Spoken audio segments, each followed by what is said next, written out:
In this experiment, you will first prepare a liter of aqueous solution of sodium hydroxide. Then we will measure its concentration through a titration experiment. The process of measuring the titrant's concentration prior to its use is called standardization of the solution. Titration is a common form of volumetric analysis.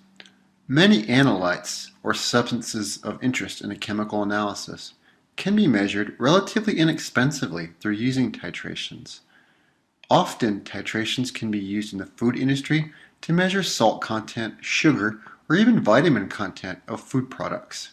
It's a very inexpensive method, so it tends to be favored by manufacturers. In this experiment, we'll give you an introduction of how titrations generally work. Turns out there are many varieties of titrations, many reactions that can be performed, different indicators, different color changes. But in this case, focus your learning on understanding of how the quantification of the analyte works and getting really good at calculations that involve that. In addition, we'd really like you to focus on learning the proper titration technique because this can be extended to whatever titration type you're working on. Aqueous solutions of sodium hydroxide are very convenient to use to determine analytes that react as acids in aqueous solution. Sodium hydroxide can easily be purchased as either granular white pellets or as solutions from chemical supply houses. However, there is a bit of problem with using sodium hydroxide. The first problem is that it's very hygroscopic, which means it can absorb water from the air quite readily. These illustrations or pictures actually show this process occurring as a thin layer of water appears on fresh sodium hydroxide pellets over time. The second problem is that sodium hydroxide can actually also react with carbon dioxide in the air to form sodium carbonate. Both of these events cause quite a problem because it degrades the purity of sodium hydroxide that we find on the lab shelf. If we go into lab and open up a bottle of sodium hydroxide, we can't be 100% sure that it's very pure. If we measure out 100 grams of this material, in reality, we might have 99 grams of sodium hydroxide and 1 gram of these impurities. So we're never really sure how pure the sodium hydroxide is. In a chemical analysis, this is a big problem.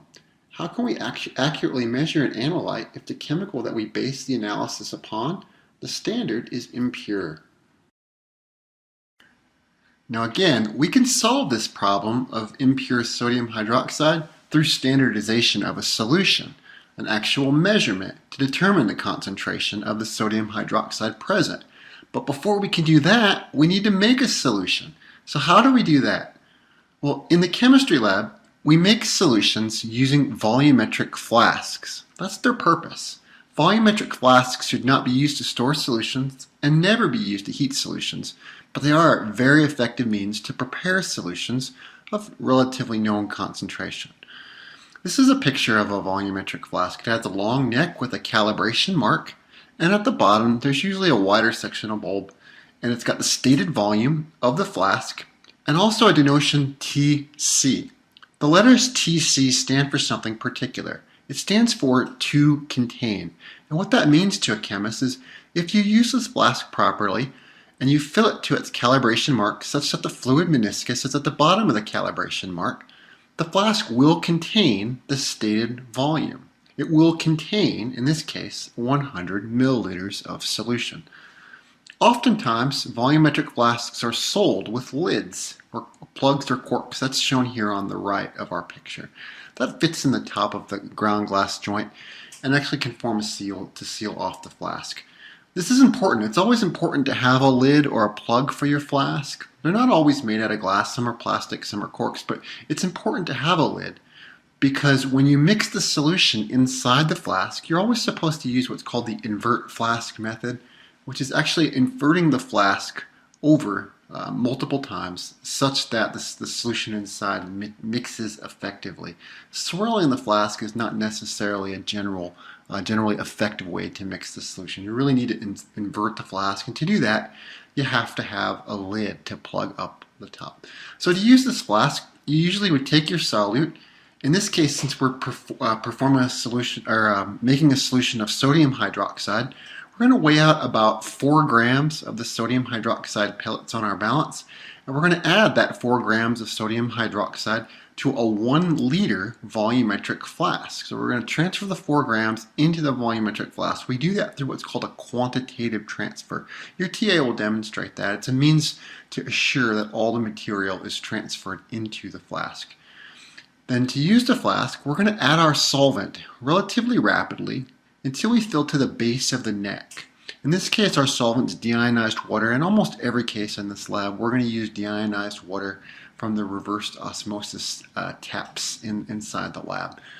Never want to use tap water because that contains ions that can interfere in the analysis. Okay, so we're going to fill up with solvent to the base of the neck relatively quickly. We're going to stop when we reach the base of the neck. And the reason why is because now we need to very carefully fill with additional solvent till we bring the bottom of the meniscus up to the calibration mark, which will be along the neck of our flask. Okay, it's always on the neck.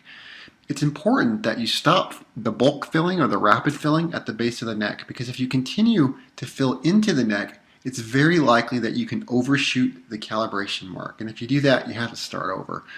So you fill to the neck and then you use a dropper, a very well controlled mechanism by which you can continue the filling process to very precisely fill with solvent until the bottom of the meniscus reaches that calibration mark.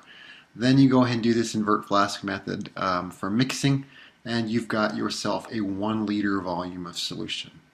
Again, things to think about when you're using these flasks, okay? The volumetric flasks can be pretty expensive, as it turns out, for relatively large volume ones. And they're also very fragile, so we don't want to use these as storage bottles. A typical plastic bottle or even a glass bottle is much less expensive and stronger than one of these flasks. And it's much better just to, after you prepare your solution, to transfer it into one of these storage bottles. So don't store solutions in the volumetric flasks. They're not really meant for that. They're made to be special pieces of equipment for laboratory use, not for storage.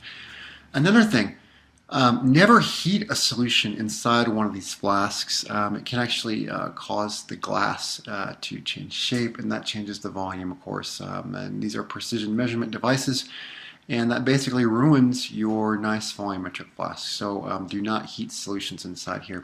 Third word of warning, particularly with basic solutions like we're going to deal with the sodium hydroxide.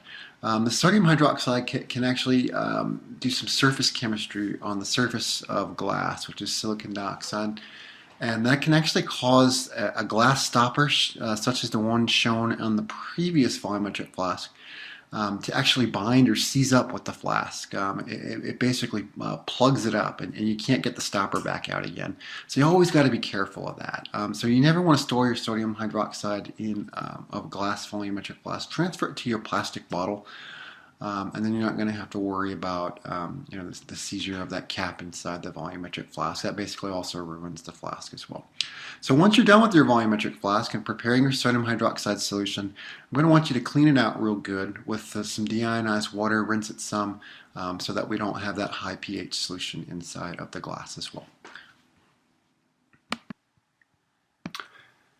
Now that we have prepared the sodium hydroxide solution in the previous step, we have to go about standardizing it. Now, you may have already realized that we have a different problem to solve here. We said that sodium hydroxide was not pure enough to be considered a primary standard. So what reagent will we actually use to react with this sodium hydroxide? A very common laboratory reagent used for this purpose is potassium hydrogen phthalate, also known as KHP. That's its abbreviation. Now it's important to realize this molecule does not contain any phosphorus at all. The P stands for phthalate. Here's an example of its structure. It's a weak organic monoprotic acid, and you can see in the structure that it's actually got one proton that can be titrated. That's the one shown here on the bottom. There's an option or availability of another site here at the top, carboxylate group, where that could be protonated. But in the KHP molecule, this has already been replaced with a potassium +1 cation.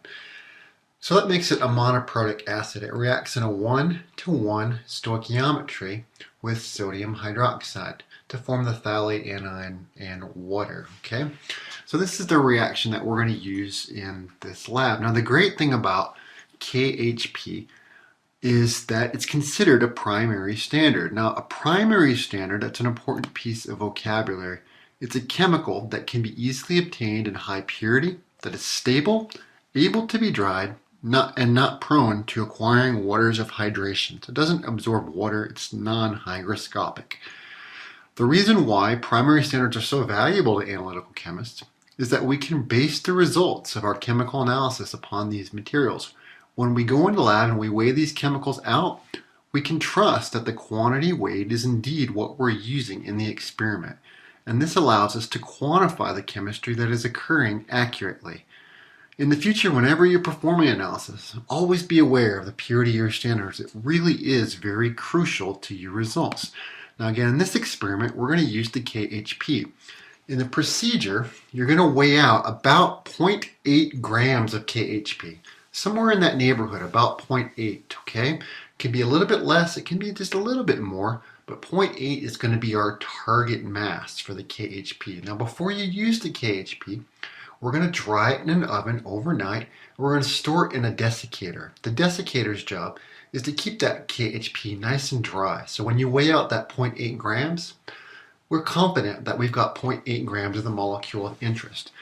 Now KHP, if you add up its molecular weight, or its formula weight, it's 204.22 grams per mole. So in that 0.8 grams of KHP, we're going to use about 0.0039 moles of KHP. Now because of the one-to-one stoichiometry between the acid and the base in this reaction, we could also say that about 0.004 moles of sodium hydroxide is going to be consumed in the titration reaction that you're going to carry out in lab. And since our sodium hydroxide expected concentration is in the vicinity of 0.1 moles per liter, we would then expect about 40 milliliters of the aqueous solution will be required to titrate one of the KHP samples. Now again, this is just an estimate. Your job during the experiment, of course, is to find the exact concentration of the sodium hydroxide to 4 decimal digits. But this 40 milliliters is just to give you an idea of what to expect once you get into lab to do the titration.